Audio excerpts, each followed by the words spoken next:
I was no longer a good daughter. I was not a good sister. I was not a good wife. I was not a good daughter in law. All these labels and roles that an Indian woman and most women around the world are Yeah. told, this is your identity. For whatever reason, I couldn't grow into any of those roles. And then unexpectedly, this last label or identity of a mother, I was like, okay, this was never in the plan. So I, of course, did not want it. So then I spiraled into this space where I was like, oh my God, I'm not a good mother. I'm not a good daughter. And wait a minute, I'm not even a good woman. So what am I? Like, Yeah. I'm like a burden on this planet. Hi, you're listening to On Your Terms with me, Hayley Ryan. This is the show where two people get honest about the messy reality of choosing yourself. No scripts, no performance, just real conversation about self-abandonment, boundaries, and what it actually looks like to live on your own terms. So let's get into it. Hi, welcome to this week's episode of the On Your Terms podcast. I'm joined by Rohne today, and she is a silent emotional crisis expert, courage coach, and author of Realized, From Rock Bottom to Unconditional Love. Welcome to the podcast, and I'm so excited for you to be here. Thank you so much for joining me. Haley, it's my pleasure and an honor to be here. Thank you so much for having me on the podcast. Cool. So let's start right at the beginning. So you grew up as an Indian girl. So what was it like growing up in that culture where self-abandonment is kind of celebrated? To be honest, self-abandonment is such a unique term. Growing up in Indian culture, you don't even have access to your own self. It's like almost being like a fish is born in water, so it doesn't even know it's in water until it's surprisingly or shockingly jumps out of the water for a couple of seconds and sees there is a different world out there. So growing up in India was pretty much, we were told to, you're got to listen to your parents, your elders, respect them, take their commands as ultimate, that is the direction for your life. So you don't even so much have a sense of self growing up. You're told what to do, you're told what to study, you're told about your education, which college to go to, doctor or like engineer. At least when I was growing up, those were the only two options. So you're told what to do, and you just practice and try to perfect being better at taking those orders. So I didn't really have a sense of self actually growing up in India. And culturally, that is what, as you mentioned, is very much celebrated. And you are told you're a good person or a good daughter, good sister, good anything, only if you are listening and doing what you're told. Yeah.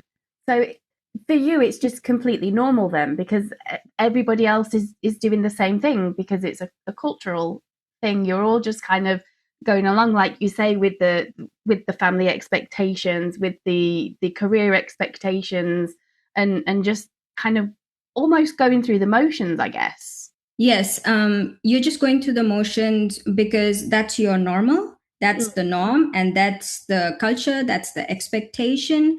So you don't even think otherwise because that is your truth of living. That is how you live life as an Indian person in India. So it just continues, at least, and for me, it went on to a point like obliviously until I reached probably about 18, 19. Right. And then there was this I'll take a personal story. There was this time when I was in engineering college, my first year of college, and my father, who is the sole decision maker of the family, he invited a photographer, professional photographer home. And he just said, he told my mom, get her ready. We're just going to take some pictures. It's a fun photo shoot. So I was so excited because as a kid, you're like, what? A professional photographer will take my pictures. It's so exciting. And then you get ready. But soon, during the photo shoot, I realized that, the way the photographer was like, pose like this or pose like that, I realized that, oh my God, this is not really a fun photo shoot. This is actually pictures for an arranged marriage, which is also the norm for me. Wow. Like, in India back at the time, Yeah. early 2000. And during the photo shoot, the first half is very like fun. I have smile on my face. The second half is all like with me tears in my eyes because it dawned on me that this is actually for my arranged marriage, where these pictures are going to, because I was told to pose like this, which are your classic arranged marriage. They call it the biodata, where you have a quick resume about yourself and the picture is stapled together and circulated to other people. So it was at that moment I realized, wow, like they didn't even ask me. They didn't ask about anything. And then there was a little bit of like, you lose trust. It was really hurtful. And after that, I started questioning things. I was kind of predominantly a rebellious kid, always questioning things. But at that time, I was like, okay, I'm just going to be married off, in the context of an arranged marriage to a absolute stranger. Mm. I don't want that. So I Yeah. think that's when it started for me that I don't want this. Yeah. Nobody asked me what I wanted, but my journey started with I don't want this, in my late teens. Yeah. Wow, that's quite heavy, really, being so young and realizing that you're just kind of I want to say a bit stuck, really, because everybody's planning your life for you and you've just got no say whatsoever. No, you've just graduated high school and you've started engineering college, and there is no clue. There was no clue. My father is really good at that. It's like an accident. It just comes out, bam, it just hits you in the face. And because the person has, no time to respond. And I think that's no prior warning. So it was just like that. And my father, now in retrospect, I do understand he's a highly manipulative narcissist and, kind of very abusive as well. Mm. Like, very subtle, abusive, manipulative behavior throughout. So it was just that at play. So, Yeah. yeah, you And I don't guess even know what hit you. in growing like him growing up in that culture as well, it he for him it's nothing new, is it? It's not really an issue because that's how it's always been, and like he's just kind of following the traditions, I guess. I agree with you because every father, more or less, I mean, how they do it, of course, depends on the character, the Yeah. person itself. Every father is not so manipulative or abusive or does it like how my father did. But again, at the same time, yes, as parents, what mother and father both think is so culturally, again, this is for all the women in India. And I know I left India almost 2 decades ago, so I don't know how things are now so much. But at least when I was growing up, the mindset was, okay, we have a girl child, right? A daughter is born, and the mindset is we are protectors and like caretakers of her unless or like until she goes to her real house. The real house is when there is transfer of control from the parents to the husband and his family. It is not even just the husband, it's the whole family again. Wow. So it's almost like, how you transfer over property. It's just like that. Yeah. Here, okay, we are caregivers. We have to take care of her. We have to protect her. We'll do like, I actually even feel sometimes I was even given a good education so that I would be like sellable during marriage season because everybody would want an educated daughter in law or a wife. So, okay, let's get her, minimum education that meant at my in which was the early 2000, it meant a basic degree, engineering or being a doctor, or even like a bachelor's degree. So that Yeah. would be considered as a basic education. So that would, the parents are like, okay, let's get her basic education. And then there is this whole dowry system, which is very much active. Even now, I'm Really? very active. And every other day, though I don't live in India anymore, I hear, like, just through social media, so many dowry deaths even today. And I myself, I'm like shocked, um, that how aggressive it is even Mm. today. And these girls are not like uneducated girls, which is not shocking, but these girls are like, in today's world, they're like younger girls, like in their 20s and 30s, and they're so educated, independent girls. And then as soon as they get married, there's so much abuse that they go through. So it's really sad. But the parents, and I will also tell one more thing. Yeah. So with the parents, they actually groom you for this, because they think you are somebody else's property, or you have to go to your own real house, which is your husband's house, or your in-laws house. So they always make you like keep telling that to you constantly. So personally speaking, when I was in 8th grade, again, slowly they started training me in all the household chores. Make your own food, otherwise, you can't eat the food. If you make your own food, you can eat it. So that's like subtle training. So start Yeah. washing dishes. Oh, the maid servant hasn't come today. Start, cleaning up the house. So I had to like start learning when I was in 8th grade all these chores, basically cooking, cleaning, washing clothes, washing dishes, everything that a good wife would have to do, basically getting trained so that I would be able to perform these duties. So you start getting groomed as a wife very early on. So the parents' psychology or mindset is, she's not ours. This is not her home, permanent home. It is her husband's or her in-law's home.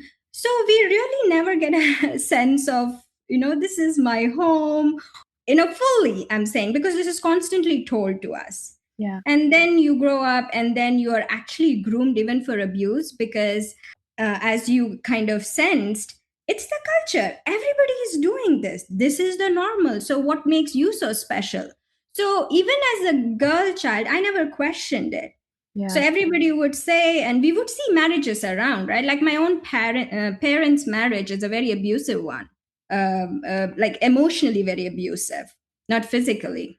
I guess that's kind of bred in, though, isn't it? Because if women are like property, the men feel like they own their wives, and then it's not an equal exchange, is it? It's not a two-sided relationship. It's very one-sided in that respect, I guess. And Haley, this is the linchpin. Think how powerful a man feels when he knows the woman is groomed, that she can't go back to her maternal house. There is no coming back. It's a one-way street. You go Yeah. out. So the parents are like, listen, we paid your dowry, we got you married, you're out. You're considered a burden. So they wash Yeah. their hands off, and they're like, that's it. You cannot come back. And it is not like subtle or understood. They literally tell you there is no coming back, no matter what happens to you. So Wow. imagine when your husband, he gets a wife who has no out, no matter what you do to her. So Yeah. yeah, you're right. Like, Yeah, and I guess like obviously divorce and the things that we have over here to like safeguard people from these kind of relationships isn't yeah, part of the culture over there. not in my mother's generation, and I would actually say even to a certain extent my generation. So I was born in the 80s, Yeah. and I actually got divorced because there was a lot of emotional abuse in my marriage. Caste abuse, there was a lot of caste discrimination, similar to racism here in the West. We have extreme levels of discrimination in India. I have not been to a country where there is more discrimination on the number of levels as it is in India. Mm. And I've also experienced it, and that's why I'm talking about it. So there was a lot of discrimination, and again, abuse. So basically what happens is I was one of the first people in my whole family on maternal side and paternal side. I was not even thinking like that, like, like I'm some rule breaker or anything. I just couldn't survive it. I couldn't live a lie, and it was just like I had to do it. It was the question of my survival. So I got divorced, and I lost all of my friends and my family, like kind of like. So even in my friend circle back, like from my Indian friend circle, nobody is divorced, but they're all in like divorced marriages living together. Yeah. So my generation, I would say, was like, at least me, I didn't have anybody. Oh, you're also divorced. So I think now it's more like, maybe, a little bit now. I hear that it is more common now. Yeah. So yeah, so things are probably changing slowly, but I wouldn't say they're changing in a healthy way. Yeah. I suppose really once a couple of people start doing it though, it will become more of an option, won't it? Because people will see what's possible. Like from what you said, a lot of this was happening and you didn't view it as a problem because for you it was just normal. This was what happened with women in your Yeah. culture. So Yeah. I guess now that people are seeing, well, actually there is a different path and I can take that path, it will become a bit more normal, I guess. Yes, I mean, I keep hearing things from my, like, once in a while when I visit India, I have other friends and they will talk about their cousins or younger generation who Yeah. is much quicker to act and who doesn't tolerate. And you can see how much things have changed because they're quicker to even support. Like my friend, she would support her younger cousin to get a divorce, but she herself is trapped in a marriage and she doesn't Mm. have the courage to come out of it. Yeah, that's a shame. That's a shame she hasn't got that courage for herself. But Yeah, it's good that she's helping the younger generations. So I suppose it's a double-edged sword, isn't it, really? it is. And I don't know, but I think this is a pretty universal mindset. When I say, like, oh, our generation had to go through this, but you don't have to. The few, like, they don't want their kids to go through, or the Yeah, younger generation. So I think they also take on this kind of role where it's not too late for them, but they just don't have the courage to do it. It's a matter yeah, of courage. It's not the yeah. matter of age, but that is the choice that they have to make. Well, that's it. That's the thing with self-abandonment is that you need to have that awareness and then you need to have the courage to act on that awareness. And a lot of people get stuck at those two hurdles and find themselves like just going through the motions and living for everybody else instead of themselves. And it's a shame, really. So going back to what you said about the photo shoot and the arranged marriage and your realization that that was what that was that like the moment you kind of realized what was going on and thought enough was enough? Or did that No. happen sort of, was that like the catalyst that led to the number of things that then led to that turning point?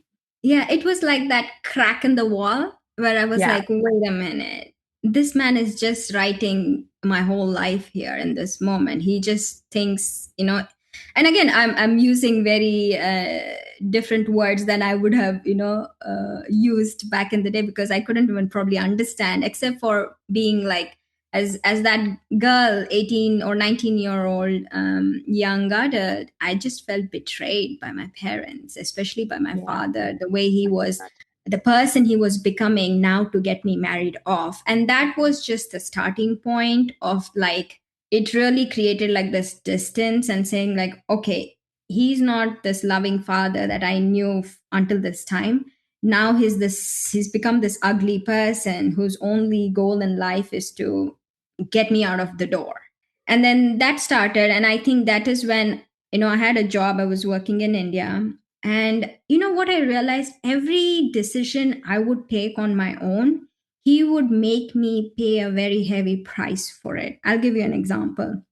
There was this time I was working in India, and my father got transferred to another city, and he's like, "Yeah, everybody quit your job, and we are moving to." He didn't say he wouldn't say directly because he's very manipulative. Oh, we got transferred, so we have to move. I was like, my job is here, my friends are here, my life is here. I'm not moving. I'm like about 22 then. So he's like, all right, if you want to stay here, you have to take care of all the house expenses. I'm not going to pitch in anything. You have to take care of your mother, and everything like that.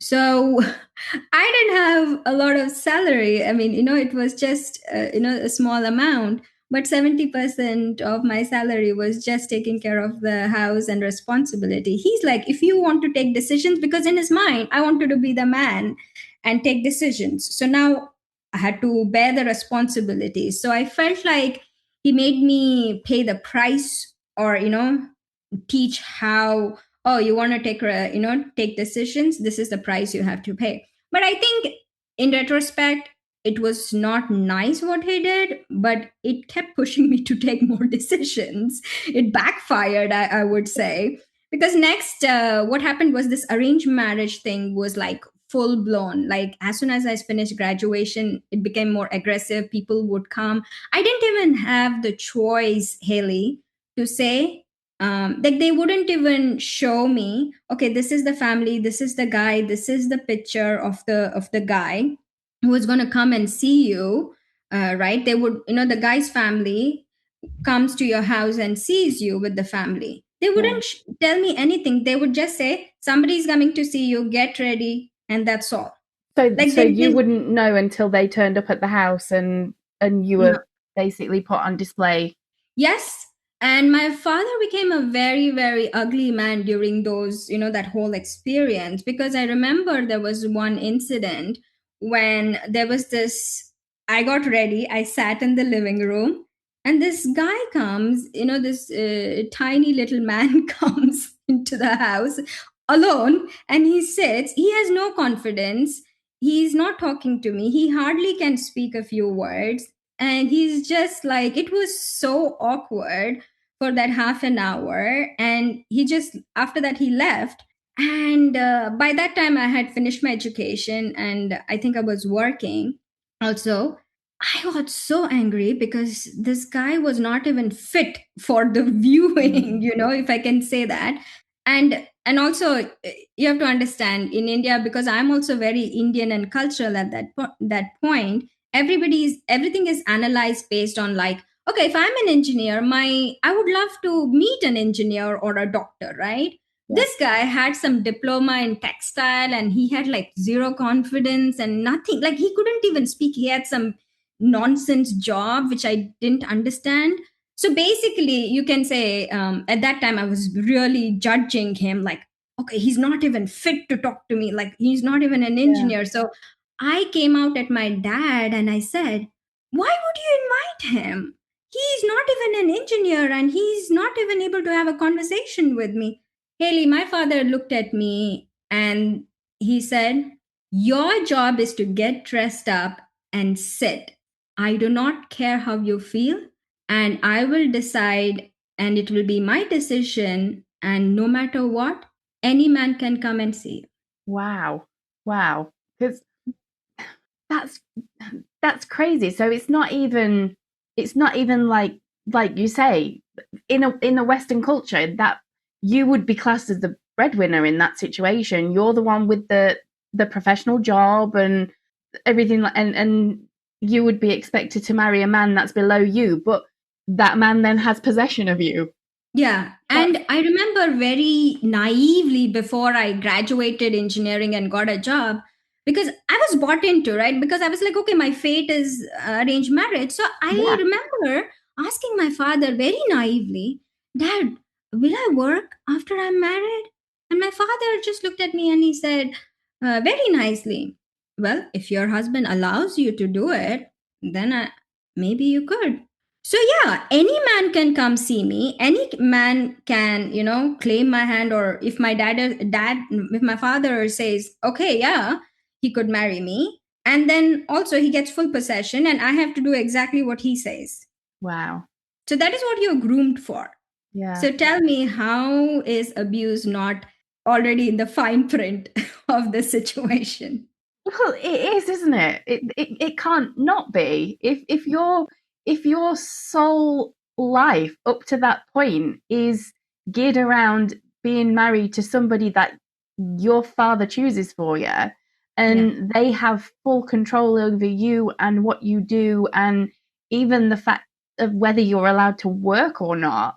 That's just, it's mind blowing. It is, but this is the norm. This is what millions of women in India are groomed and shoved out of the door for. And the door is shut on them forever. And there's no coming back. So there is actually cradle to, it's like the cradle is in your parents' house, and then your deathbed is in your husband's house. And a big part of, I know we're talking about husband, but a large part is also like handed over to the in-laws too, because the man never, again, there is so much, there is no self, so there is no independence.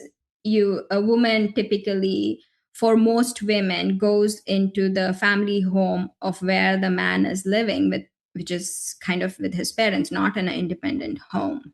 Yeah. And then the in-laws also, it's just like, oh, we're getting a servant, uh, and then this girl is just going to have sex with our son, but our son is only going to listen to us, do what we tell him to do, everything stays the same. So basically she is a servant plus a sex worker. Wow. Wow. So did you end up going through with the arranged marriage then? Because you mentioned you'd got married and got divorced. No, I did not. So at that time, even though I was very well groomed for arranged marriage, in the final year of my college, I ended up, having like this, because I was so groomed for arranged marriage, and this caste is such a caste also is very, very big in India. Mm-hmm. In college, you can fool around, have boyfriend, girlfriend, but when it's time to marry, you break up all of your ties with all of your boyfriend or girlfriend which you had, and then get ready for arranged marriage chosen by your parent. So I was also very like in that theme, going with the flow. In the Yeah. last year of college, I did have this boyfriend, and we were like, and he was very clear upfront, at least both were honest with each other. He's like, hey, my parents are very strict with caste. You're from a different caste and I'm from a different caste, and there's all this bullshit hierarchy and all this nonsense which is going on for thousands of years, and I do not know how educated people can call themselves educated when they still follow all this nonsense. I was very broad minded, but I understood, because culturally I understand the importance. I said, don't worry, this is just a fling. My parents are already, uh, looking for groom for me as well, so it's fine. So we dated for 6 months. Long story short, eventually we fell in love, and we wanted to, be with Yeah. each other. So wanted to battle the caste obstacle, which we did for a few years. And that was a whole thing in itself. So because apparently I'm from the lower caste and he's from the higher caste, Right. and in reality, if I'm here, I'm just telling you, the Brahmins are considered the top tier, and the untouchables like the mm, bottom of the bottom. So, Yeah. and apparently, as my parents or the culturally in India, so my caste is untouchable caste, so lowest, and Right. he was not really Brahmin. He was here a couple of Oh, steps so above. he wasn't that much higher than you. It was just, No, his caste was other backward caste. So it was kind of in the same category. But oh my God, the attitude was like top tier attitude, which his folks had. And they tried to actually not want their son to marry me because of the caste difference. But that is what yeah. we were battling. And I got a good reason to get out of arranged marriage, I was like, yeah, sure. And then, so basically, we ended up after a long tug of just the whole complexity of caste system. We ended up marrying each other with the approval of the parents. His parents came around, but what happened was, as soon as I got married, in my husband's mind, now it became an arranged marriage.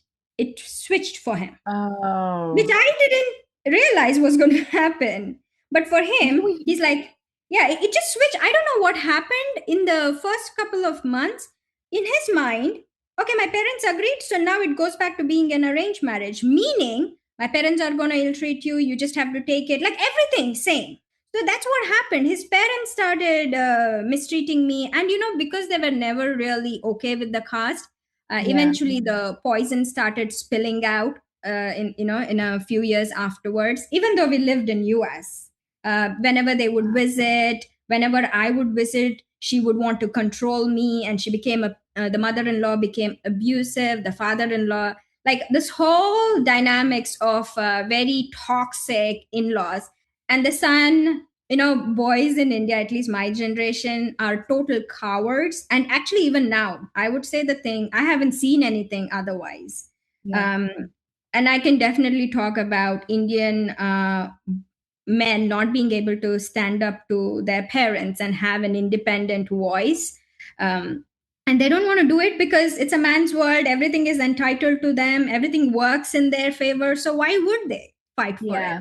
Yeah. So, to answer your question, I did have a love marriage, but because of the abuse and all the nonsense from both my so called husband and my in laws, after about 4 years into the marriage, there was absolutely no support of any kind. And it really became a survival question for me because I was living here in US, right? After marriage, I moved to US, Yeah. and I didn't have family or friends. He was all I had.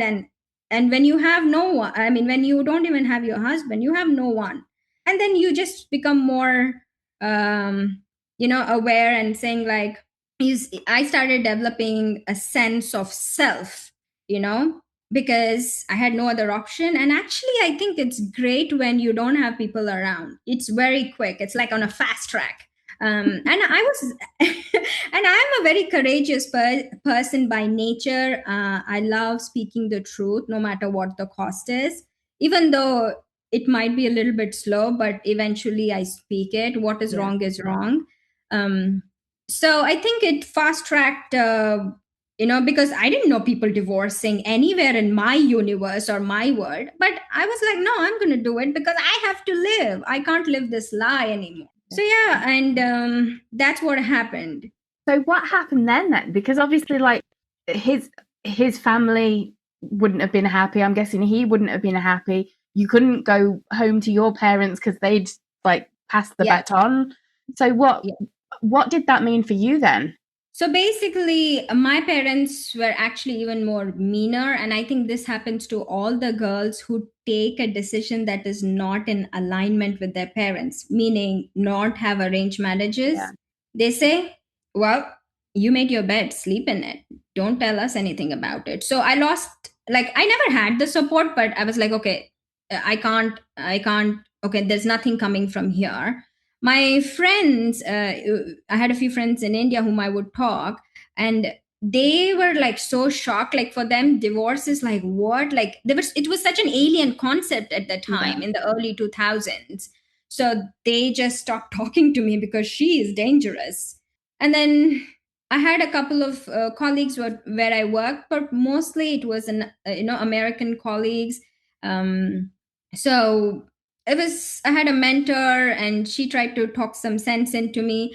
But I think eventually, you have to understand, I was also very, like, even though I was courageous and I would take a courageous decision, the default pattern is of self abandonment, meaning you are always thinking, what will my parents think? I will be hurting my parents. It's never about you. You're the last person, even though you're the one who is suffering and in pain. You're always thinking about, oh, my brother, my parents, the society, this, that, this, even though I'm living in America. Yeah. It's no, It's hard. no. It is hard because like I find that now even when I'm living my life the way I want to live my life, I'm constantly having to remind myself that it doesn't matter what other people think of me or of what I'm doing because I'm happy. Right. But for a long time I spent so much time trying to kind of live life on my terms but also trying to make everybody else proud because it's Yeah. kind of like, well, if I can show them that I've made the right decisions, then maybe they'll approve. Right. That is, yeah, that's correct. And I think you're right in saying, because I think eventually when I divorced, and I nobody knew in this world. I just went, filed for divorce, and then he got served the papers through post or whatever. So Yeah. didn't talk anything, got that done. And eventually when I visited India the following year, my mother was like, how is, your husband? I was like, I don't know, I'm divorced. That was such a shock for her. Wow. Yeah, I'm sorry, but because they chose not to participate, and I was like, fine, I'll do it myself, and there was nothing to tell to anybody. And then eventually she asked, and I was like, I don't know. I'm divorced, and I've been divorced for more than 8 months now. I don't know. There was Oh, absolute wow. silence. Yeah. But then, it was such an awkward, I think, because I never directly told my father. I think my mother told my father, and I was heading back to US.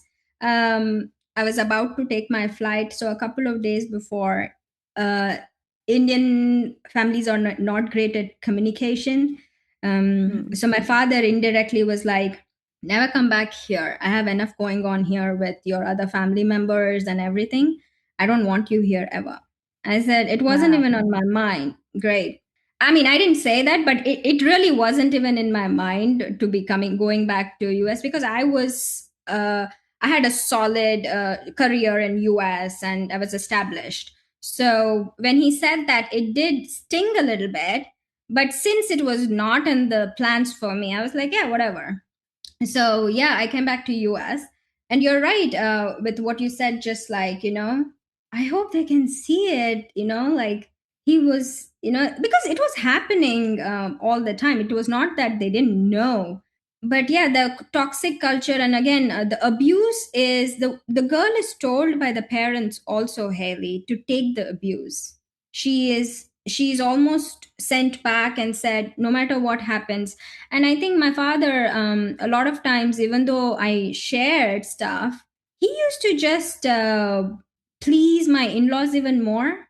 He would Mm. just give them gifts and this, but never question the abuse they were inflicting on me. So that is a very, very dysfunctional betrayal a father can do to any child, like pretend nothing happened, then, Yeah. praise, and in the hopes of what, the convoluted the way Indian parents think is, oh, if we really never talk about it and we keep showering praises on the in-laws and on the son-in-law, meaning they don't confront them and say anything negative, even though they're doing Yeah. negative things to our daughter, things will change, things will improve, we'll give them Yeah. more gifts, we will give them more, praise. But they don't understand that is fueling, it's reinforcing that abuse for the daughter, and that's why the Yeah. Well, daughter. if they continue the abuse, they're going to get more gifts and more praise, and for you as the daughter, it's got to be difficult because parents, especially a father figure, the paternal figure, is supposed to be the protector. They're supposed to take care of you, and for them to be the cause of, like, indirectly the cause of your Yeah. suffering must be a really tough thing to be aware of. It is, and actually, honestly speaking, the point that I reached very quickly after I did those things in isolation, because I had nobody to even like talk. And Mm. I tried to go to therapy, but therapy didn't work out for me when I was, separated. It really didn't click for me. I just got very isolated, and I had a great work situation which kept me going. I'm very grateful about that. But as that was happening, I was fine. I was traveling the world. I was doing a lot of solo traveling around the world. So that kept me happy. I made plenty of money. So I was having a good life on the outside. But on Yeah. the inside, all these challenges were really hard. And at that point, I remember I had like this, the following year of my divorce. I had a one night stand, and I, unexpectedly got pregnant. And it's just a one night stand. I know, like, it's just like, oh my God. And Haley, I had not thought about children or anything. And, some women, not some women, a lot of women, I have seen and have spoken to feel the biological clock, the urge, Yeah. the desire. I have never felt anything. Surprisingly, I think I was 32, and I'm like a few months away from turning 33, and I was unexpectedly pregnant. And that is when I spiraled. I completely spiraled because I was like, what am I going to do? And now I had to like make this decision. I had one friend, she was, surprisingly, we worked together in India, and she had also moved to US. So she was kind of like a mentor. She used to work for Google. She lived in California. And I used to like she was like kind of a far away, like an elder sister, kind of a mentor. But when this thing came up, it's such a sensitive topic and people Yeah. have different views on it. She didn't want to talk to me about it. And I respect it. But Yeah. everybody was, not everybody, she was the only person I had spoken, and then she pulled off. And then I was left in such a like a lonely place at that time. And imagine you're a girl living in a foreign country. You have great coworker friends, but 9 to 5 is when the friendship Yeah. is alive. Yeah. After that, you're not friends. On a personal level, I didn't have any friends outside of work. I didn't have any family in US. So I was like, I can't do this. So, and I did have an abortion. And for like practically, logically, the right Yeah. Of reasons, course. right? But the aftermath, the emotional aftermath, and also I think I spiraled so fast, so deep, so dark. And I think that was like the last nail in the coffin, if I can say it, Yeah. because Haley, as we have spoken, I was no longer a good daughter. I was not a good sister. I was not a good wife. I was not a good daughter in law. I was like all these labels and roles that an Indian woman and most women around the world are Yeah. told. This is your identity. So I had, the world told me to become that, but I said no. For whatever reason, I couldn't grow into any of those roles. And then unexpectedly, this last label or identity of a mother, I was like, okay, this was never in the plan. So I, of course, did not want it. So then I spiraled into this space where I was like, oh my God, I'm not a good mother. I'm not a good daughter. And like, I couldn't even, I didn't want to be a mother. Wait a minute. I'm not even a good woman. So what am I? Like, Mm. I'm like a burden on this planet. And there is a surprisingly evil one liner in India, which goes something like, you are a burden on earth. They use it as when there are fights and everything, they'll just Mm. use this, oh, you're a burden on earth, just get out of here. So I don't know, like that line just kept echoing in my head. And as you know, the conscious mind of my mind was just constantly spiraling me to a place, really dark place. And at that time I went into suicide ideation. I wanted to kill myself. And Haley, even though I took small courageous steps for my life, that I think when I wanted to kill myself was the ultimate self-abandonment. I just wanted out. I just Yeah. wanted to abandon my whole life and get out of here no matter what. But surprisingly, what happened was, in that ultimate or my final self abandoned state of mind, uh, I was just ready. I was about to kill myself any moment. I had some kind of experience which I didn't fully understand, and I thought I was having a psychotic break. Long story short, um, I called a helpline number, and I started explaining because it was happening to me all throughout the evening. I called this, I Googled, as most of us Google before AI, assist, American Center for Spiritually Transformative Experiences. It came up. I called the helpline number, and it went to the voicemail first, and somebody called me like an hour later, and then I just blabbed about what was happening to me the entire like evening. And I was like, am I going mad? She's like, no, sweetheart, you're having an awakening. And then my experience that evening, before I even spoke to somebody, Haley, when the shift that happened was the self abandonment, right? All these roles I had abandoned, and now I wanted to abandon my life itself. But somewhere in there, my heart was whispering, saying that it's okay. Forgive yourself. Forgive yourself. God forgives everybody. And this is one mistake, like forgive yourself. And in a split moment, something shifted, and I just fully accepted myself with all of my flaws, like all the flaws that I thought Yeah. I had, committed, or, that were so bad and wrong, because I had chosen myself. There couldn't be a bigger crime than that.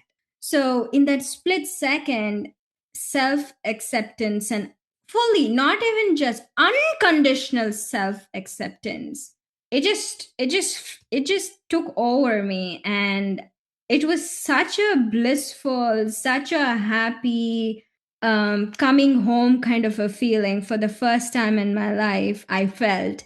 And the ecstasy or the lightness of that experience, of that unconditional self acceptance that I was feeling, was so light, was so like levitating almost. It was so like, that's what I thought was a psychotic break, because I was like, what am I feeling? And I was like, I shouldn't be feeling like this, because I was just feeling so dark like few hours ago. How am I feeling this happy? How am I feeling all of this? But that wave of unconditional self acceptance that washed over me in that moment of grace, in that split second, my whole reality changed. And then after a few hours, this wonderful Elizabeth Rose, she was the person who called me back, and she said, "No, sweetie, you're having an awakening." And she did. The best gift she gave me was her gift of listening to me. Yeah. And very quickly, Haley, she just understood, because of my story. I was all alone in America. And she said, I'm going to call this girl once a week and check in on her for 6 months. That was not her Oh, responsibility. wow. But she was like, this girl is alone, all alone.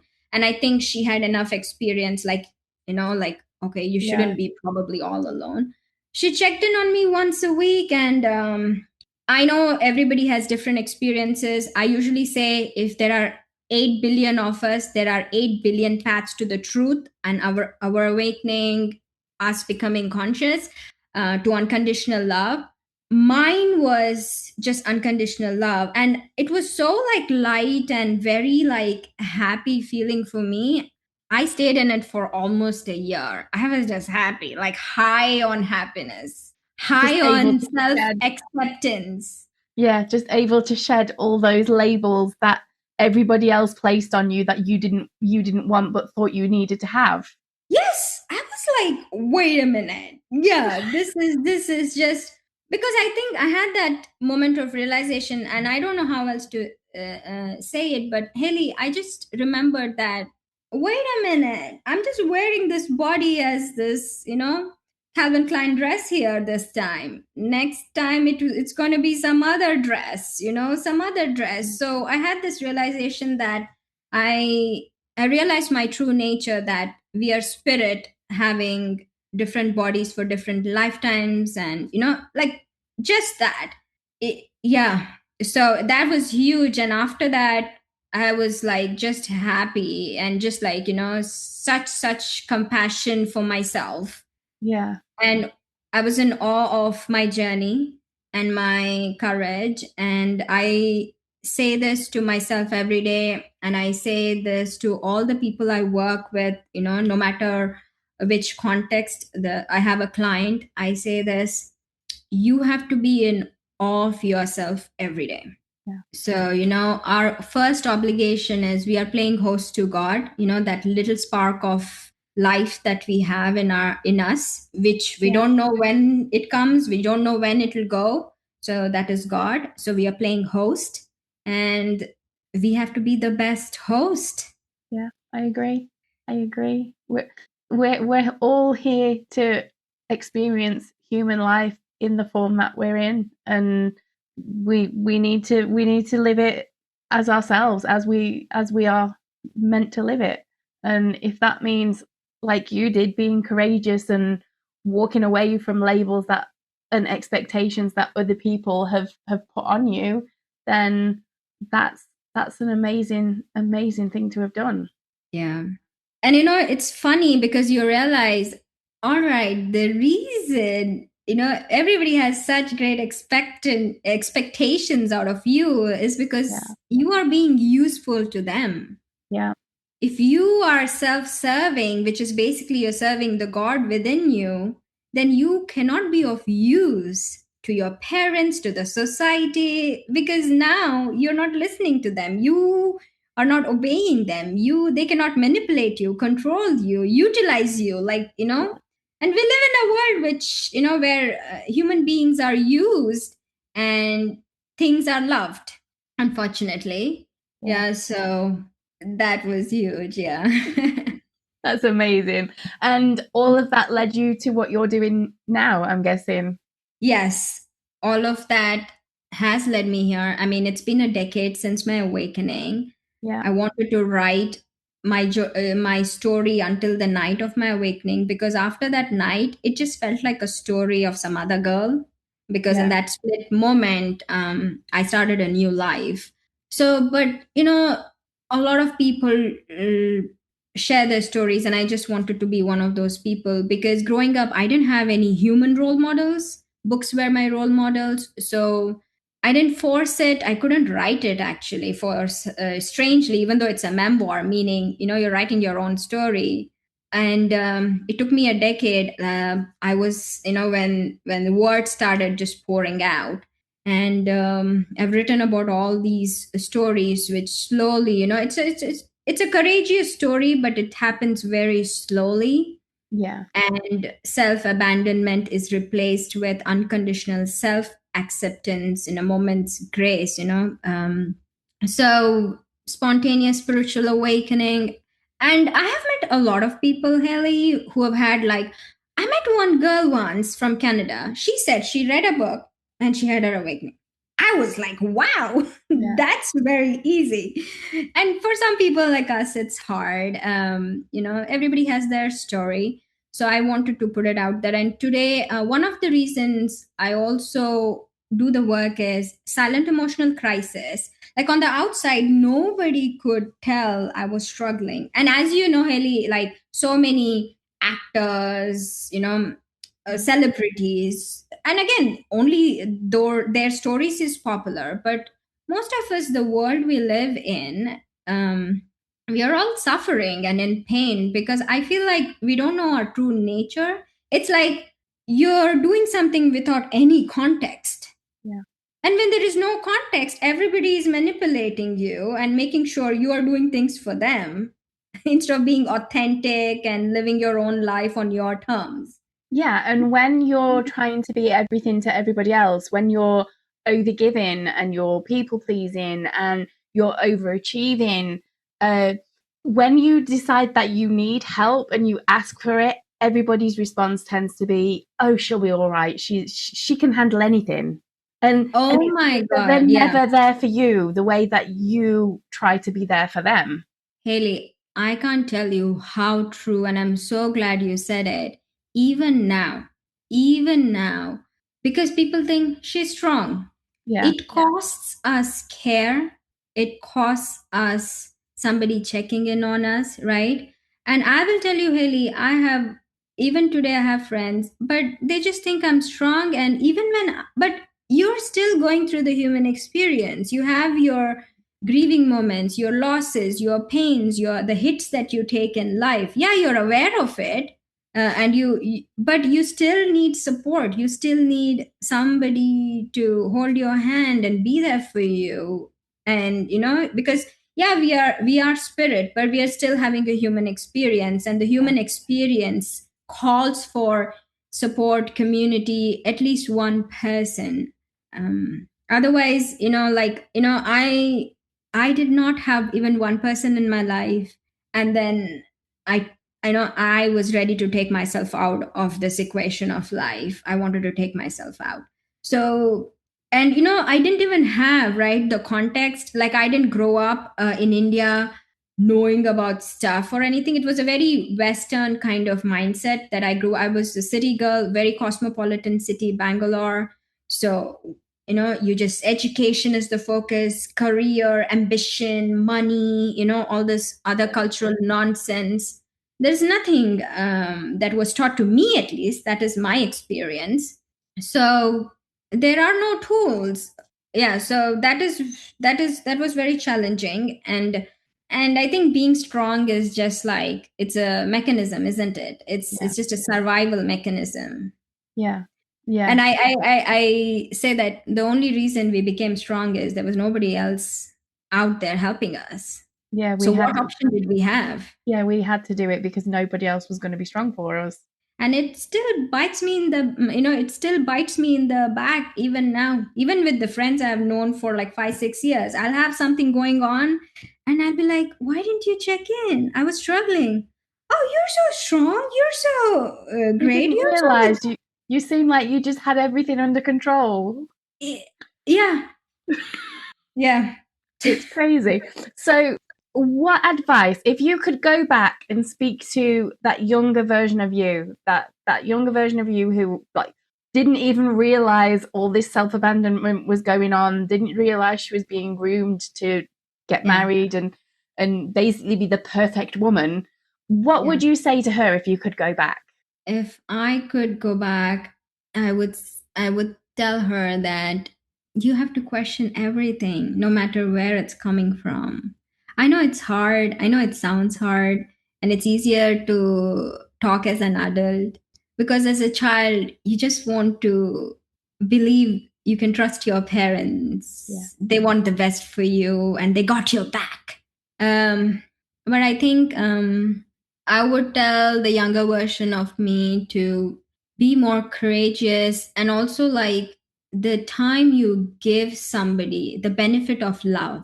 You know how we say, like, oh, I gave them the benefit of doubt. But I think most children just keep giving people, even as young adults, because like we keep giving people the benefit of love.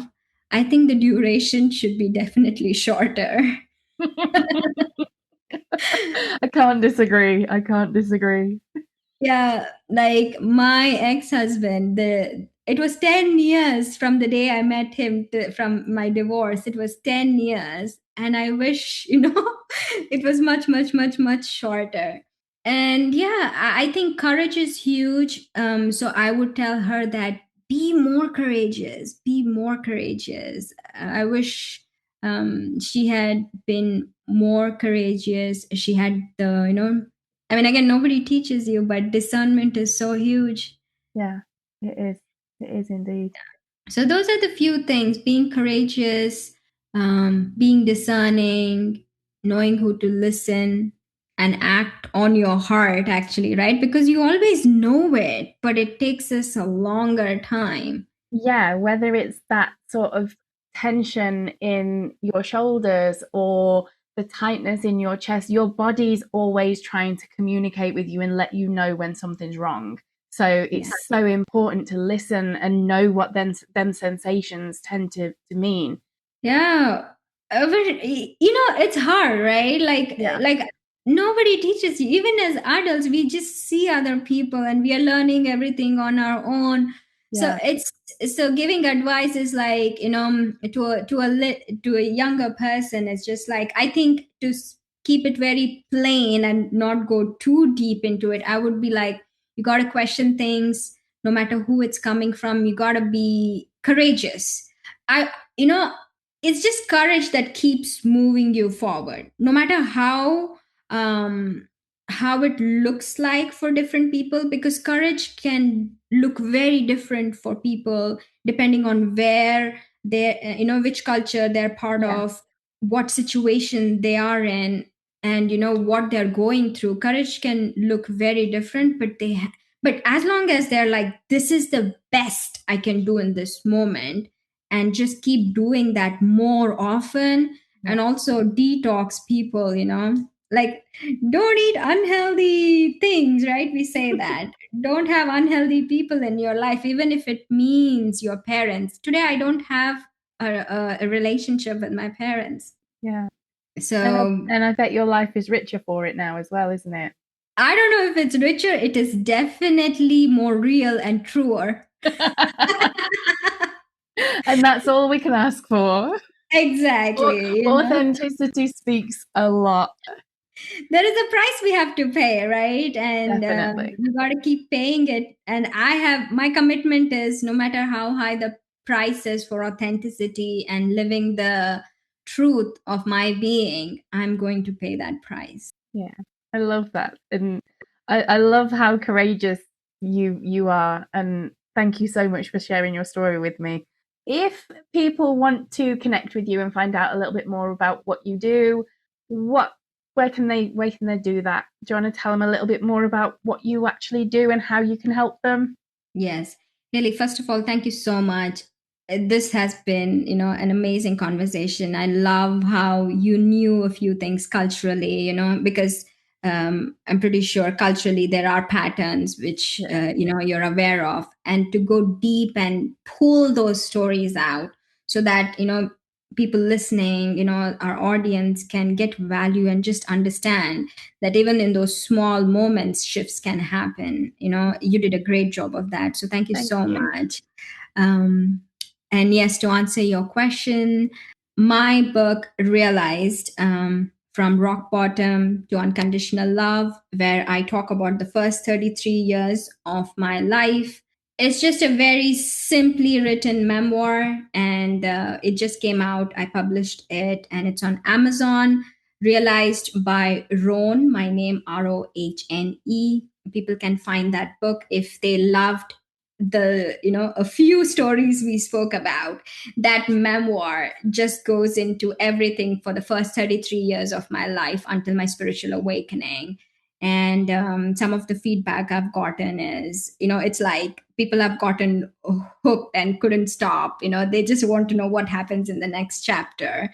So the book came out, and I've written it for this one girl who, like me, who is sitting somewhere in some dark corner of the world, crying and not knowing what to do, and has no role models around her in human beings, and books are our best friend. So the book is out, and apart from that, the book itself has a website, realizedbook.com, where I share a lot of free resources, and they can also sign up for my upcoming courses. And I also have roneofficial.com, which is my coaching website. And I will be launching more courses there on that website as well.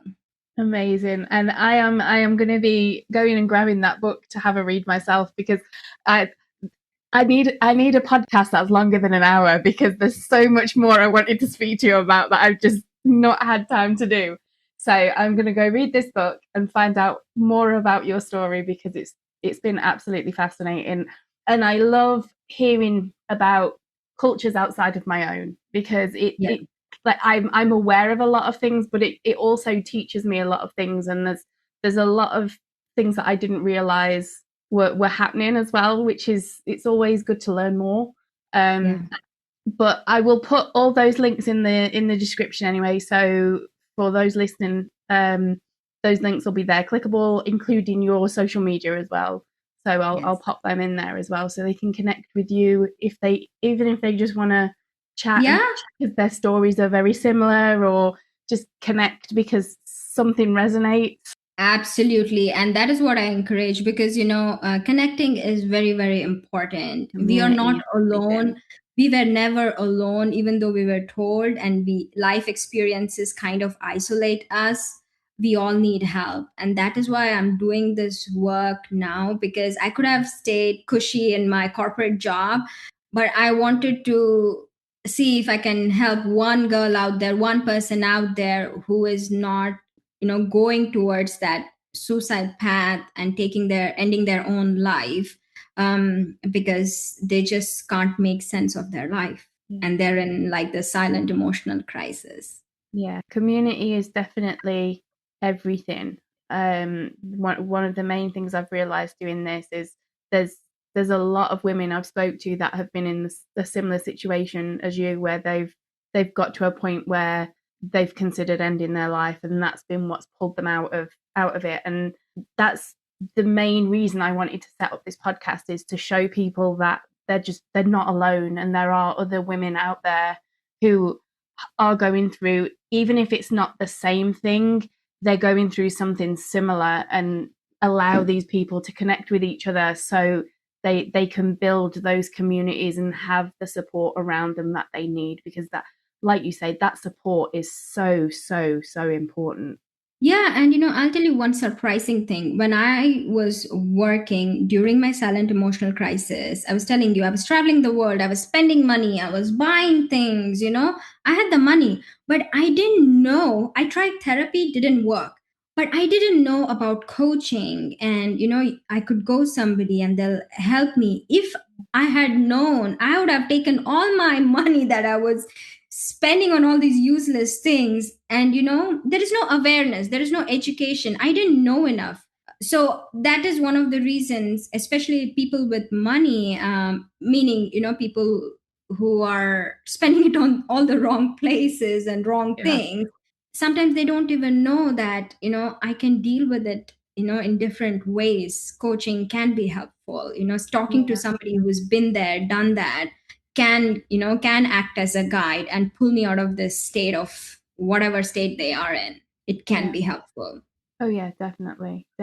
And there's always more than one way to do things as well. So just because you've tried something therapy and it hasn't worked, it doesn't mean that nothing will. And one thing I want to say to everybody listening at home is, even if you feel like you've tried everything, you are not the problem. You are not broken. You just haven't found the right thing or the right person to help guide you through it. So don't for 1 minute feel that you are the problem because none of these things have worked. Those things haven't worked for a reason, and you will find the thing that's gonna pull you through and guide you through it and bring you out the other side. I couldn't agree more with you, Haley. They have to keep looking. They'll find someone, they'll find a book, they'll find something. Yeah. And then it's just a case of finding that one thing that resonates, and that'll be it. It's like you say with the person that you spoke to who'd had the spiritual awakening just from reading a book, whereas most people have to go through the dark night of the soul to get their spiritual awakening.